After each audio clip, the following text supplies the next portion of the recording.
Oke, halo semuanya. Apa kabar? Cuk, lur, ler, bro, sis, widih. Gimana nih puasanya? Lancar ya cuk ya? Jadi kali ini Mimin bakalan ngelanjutin Donghua series, yaitu Fearless Martial Spirit. Buat temen-temen yang baru mampir, Mimin saranin untuk nonton part sebelumnya dulu. Linknya ada di deskripsi.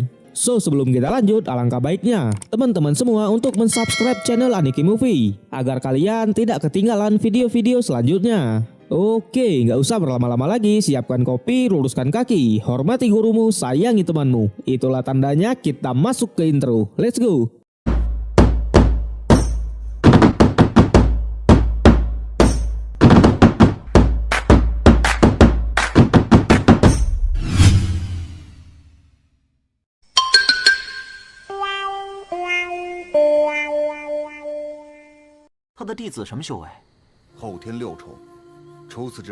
Cerita berlanjut. Di rumah Aceng mengeluarkan semua batu roh yang ia kumpulkan selama ini. Tentu ia mau menyerap batu itu dan mengubahnya menjadi ki. Tak diduga hanya dengan waktu 1 hari 1 malam, dia bisa menyerap 30 batu roh, yang dimana seharusnya membutuhkan waktu 1 bulan. Setelah itu dia latihan tipis-tipis. Namun ketika ia membuang batu roh rusak ke dalam sungai, ternyata itu memicu monster air. Tentu Aceng tak kuat melawannya, tapi untungnya kakek Chen membantunya. Melihat teknik kakek Chen, Aceng cukup kaget karena memang itu adalah seni bela diri yang ia pilih kemarin. Kakek Chen menjelaskan teknik tapak Guang Ming sesuai dengan suasana hati. Tapi sayang karena tangannya terluka, Aceng tak bisa menggunakan teknik itu. Malam harinya Aceng melihat orang-orang masuk ke rumahnya. Tentu itu adalah murid-murid dari Sun. Namun di sana jelas Aceng tak tinggal diam. Dia memberikan perlawanan. Terjadi pertarungan.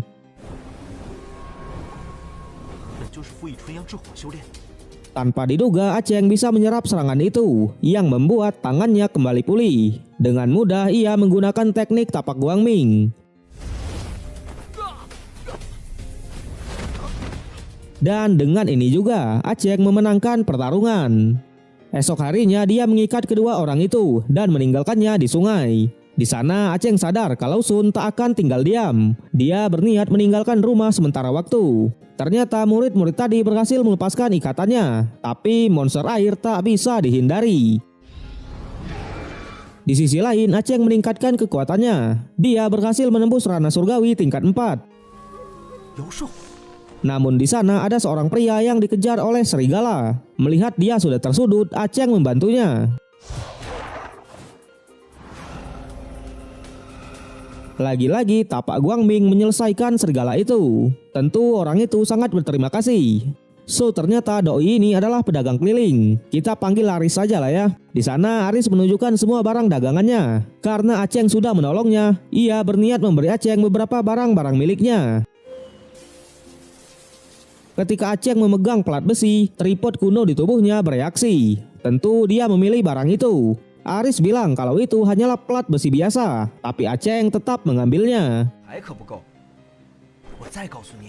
Ia juga memberitahu tentang roh harta karun yang ada di bawah air terjun, yaitu bunga anggrek putih. Jelas bunga itu bisa menyembuhkan luka dan meningkatkan kultivasi seseorang. Kemudian mereka pun berpisah.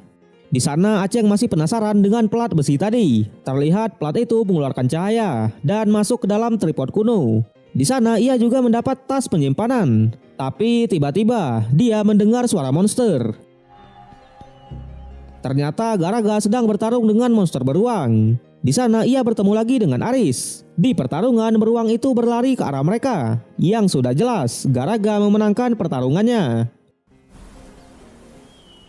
Di sana Aris mengajak Aceng untuk mengejar Garaga itu. Mungkin mereka bisa menemukan harta spiritual.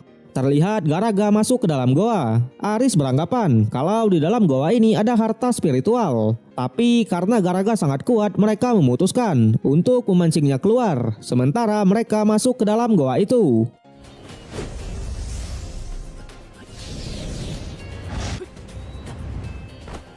Singkat cerita, Garaga pun keluar. Mereka langsung masuk ke sana. Di dalam mereka menemukan bunga anggrek putih. Ternyata goa ini ada racunnya, tapi untungnya mereka bisa menangkalnya. Aceng langsung mengambil bunga anggrek itu.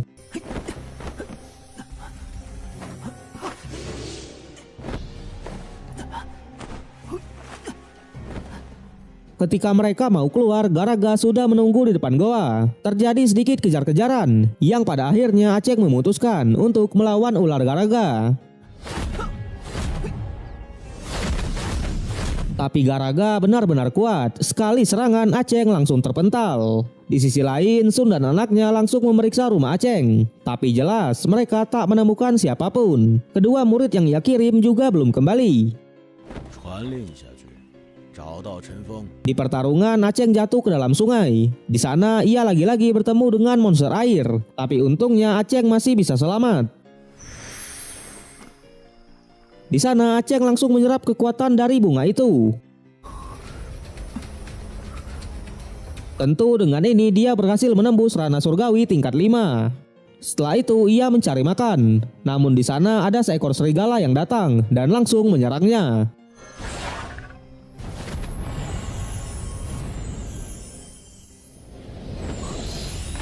Ternyata serigala itu sedang terluka. Di sana anak-anaknya juga menghampiri, yang membuat Aceng teringat dengan sang guru. Dia juga memberikan sedikit makanannya kepada serigala itu. Tak lama ada orang yang menyerang mereka. Ketika Doi mau menyerang Aceng, serigala itu melindunginya. Ternyata orang ini adalah pangeran kedua dari sekte Xingmu. Tujuannya untuk memburu serigala itu. Tapi karena Aceng kasihan dengan serigalanya, dia memberikan sebuah mutiara untuk menggantikan nyawa dari sang serigala. Pangeran pun setuju. Tapi ketika mereka mau pergi, pangeran menyerang serigala itu dari belakang. Melihat itu, jelas Aceng sangat marah. Terjadi pertarungan.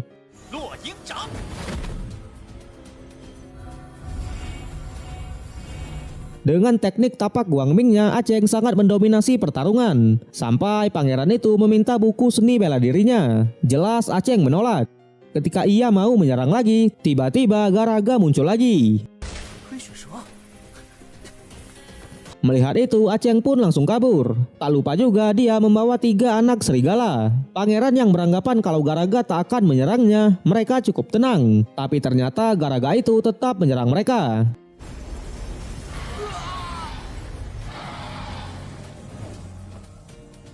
Serangan itu membuat sang pangeran menghilang. Tak lama ada seorang pria yang datang. Ternyata dia adalah penjaga utama dari sang pangeran. Kita sebut aja Kiko ya cuy ya. Dia sudah berada di ranah surgawi tingkat 7. Dengan teknik cambuknya, Kiko berhasil mengusir ular Garaga. Melihat sang pangeran sudah menghilang, jelas dia sangat marah. Karena di perjalanan tadi ia melihat Aceng, Kiko berniat untuk mencarinya dan membalaskan dendam dari pangeran. Di sisi lain kita diperlihatkan oleh 2 orang murid dari keluarga Sun yang ditugaskan untuk mencari Aceng. Tapi mereka malah bertemu dengan Kiko. Kiko yang beranggapan kalau mereka lah yang membunuh pangeran, dia langsung menyerangnya. Dengan mudah Kiko menyudutkan kedua murid itu. Ketika mau di-end, salah satu murid mengatakan kalau yang membuat masalah itu pasti Aceng. Aceng yang memang ada di sana langsung ketahuan oleh Kiko.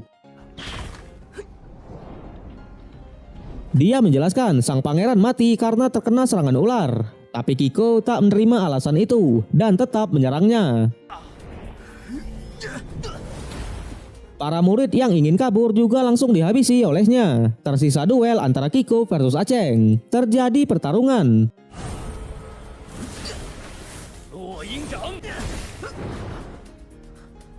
Dengan teknik ularnya dia berhasil menyudutkan Aceng.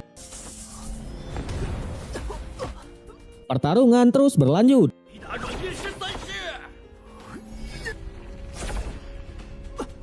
Namun tiba-tiba Garaga lagi-lagi muncul ya cuy ya. Pertarungan berpindah antara Garaga versus Kiko. Dengan teknik cambuknya Kiko berhasil menyerang ular Garaga. Namun Garaga bukanlah lawan mereka. Sekali serangan Kiko langsung menghilang. Ketika Aceng mau diserang juga, tanpa diduga monster air muncul. Yang membuat kedua monster itu saling bertarung.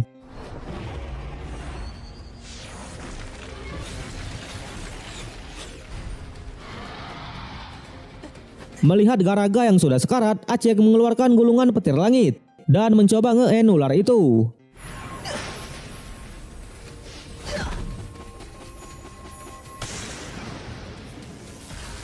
Dengan ini Garaga berhasil dikalahkan. Tersisa dia dan monster air. Terjadi pertarungan.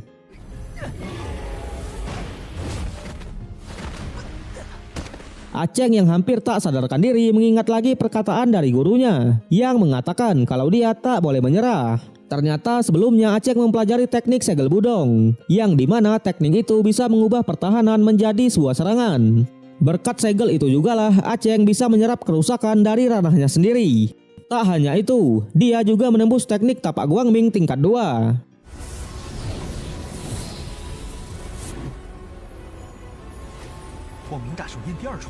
Dengan ini Garaga kuning menyelesaikan semuanya. Ia juga menyerang lagi ular Garaga tadi, tapi ternyata ular itu masih hidup. Lagi-lagi terjadi pertarungan. Untungnya Aceng sudah menguasai teknik tapak Guangming tingkat 2 yang membuat dia bisa memberikan perlawanan. Dengan tiki-takanya Aceng memenangkan pertarungan. Jelas ia sangat senang. Namun pertarungan itu juga membuat ia pingsan. Di sana tripod kuno miliknya menyerap darah dari ular itu. Anak-anak serigala yang menghampiri juga terkena efek yang membuat mereka terkurung.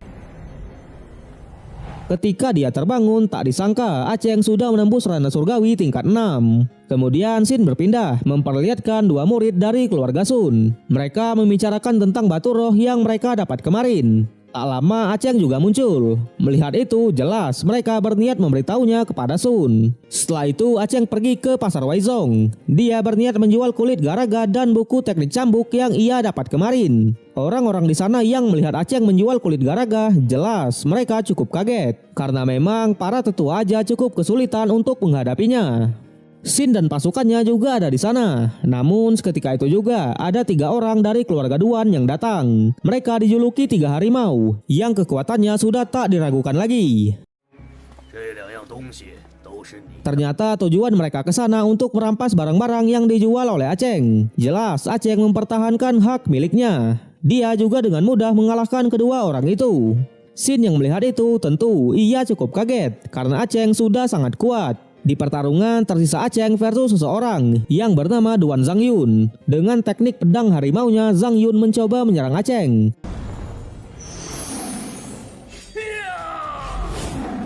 Tapi jelas itu tak ada apa-apanya. Aceng dengan mudah mengcounternya. Yang pada akhirnya ia pun meminta ampun dan memberikan Aceng sejumlah uang. Di sana Zangyun menyuruh kedua saudaranya memanggil saudara keempat mereka untuk kembali. Kemudian Aceng pergi ke salah satu toko karena memang barang-barangnya belum laku. Lagi-lagi setelah melihat kulit Garaga, penjaga toko cukup kaget. Tapi dia mencoba menipu Aceng dengan bilang kalau banyak kerusakan di kulit itu. Dia menawarkan harga 20 batu roh kelas menengah yang sudah jelas Aceng tak jadi menjualnya. Ia pun berpindah ke toko lain. Di sana kulit Garaga ditawar dengan harga yang cukup tinggi, yaitu 100 batu roh kelas menengah. Tapi karena Aceng hanya membutuhkan 40 batu roh, dia berniat menjualnya dengan harga segitu. Dengan harga yang sudah diturunkan, Aceng hanya ingin mendapat salah satu pil di toko itu. Aceng juga mengatakan kalau dia membutuhkan pil yang bisa menstabilkan dan menyingkirkan bahaya tersembunyi karena ranah naik terlalu cepat. Kakek itu pun memberikannya pil kondensasi tingkat 6 dan 40 batu roh untuk kulit Garaga tadi. Di sana Aceng masih bertanya-tanya kenapa sang kakek tak menginginkan buku teknik cambuk miliknya. Kakek menjelaskan kalau Aceng harus berhati-hati saat menjual barang-barang yang ia dapat dari sekte lain. Karena memang jika ketahuan dia akan menanggung akibatnya. Mendengar itu Aceng sangat berterima kasih dan ia pun pergi. Di sisi lain, Han Yun-ar pergi ke pasar juga. Di sana ia berniat membeli batu giok merah, tapi sang penjual mencoba menipunya. Dia menawarkan harga yang sangat tinggi untuk batu itu. Jelas Yun-ar tak jadi membelinya, tapi sang penjual terus memaksa dan sedikit menggodanya, yang membuat Yun-ar menunjukkan kekuatannya.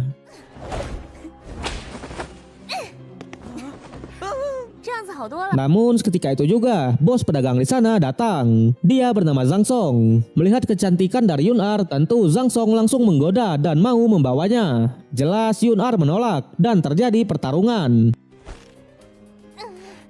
Zhang Song yang memang cukup kuat membuat Yun-ar sedikit kesulitan. Tapi untungnya di sana Aceng datang membantunya. Pertarungan mereka cukup sengit, yang pada akhirnya dimenangkan oleh Aceng. Ketika dia mau nge-end, tiba-tiba ada orang yang datang lagi. Dia bernama Xin Zhao, salah satu tetua di sekte luar. Di sana Xin Zhao langsung menyalahkan Aceng atas pertarungan ini dan mau membawanya ke aula hukuman. Karena Zhao ini sudah berada di ranah gerbang dewa, jelas Aceng tak berdaya. Untungnya di sana Paman Han juga datang. Dia menjelaskan kalau Zhang Song lah yang memulai duluan, yang pada akhirnya Zhang Song kehilangan kultivasinya. Penjual yang mencoba menipu Yun-ar juga diberi pelajaran. Kemudian mereka pulang ke rumah. Di sana Paman Han cukup kaget karena peningkatan kekuatan Aceng sangat cepat.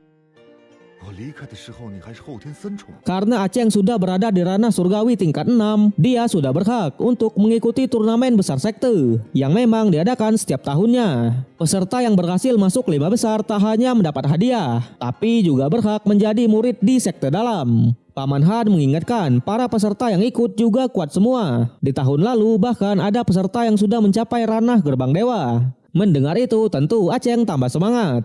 Di sana Yun-ar tertarik untuk ikut juga, tapi karena dia masih berada di tingkat 3, sang ayah tak menyarankan. Lagi pula buku teknik cambuknya tak ada di pavilion seni bela diri. Melihat itu, Aceng langsung mengeluarkan buku teknik cambuk yang ia dapat kemarin. Dia menceritakan semuanya, kalau murid dari sekte Xingmu dikalahkan oleh monster, dan dia mengambil buku miliknya. Paman Han pun langsung memberikannya kepada Yun-ar, karena memang teknik itu cocok untuknya. Dengan ini mereka berdua akan berpartisipasi dalam turnamen nanti. Dan kita akan melanjutkannya di part ketiga. Zeh, hahaha.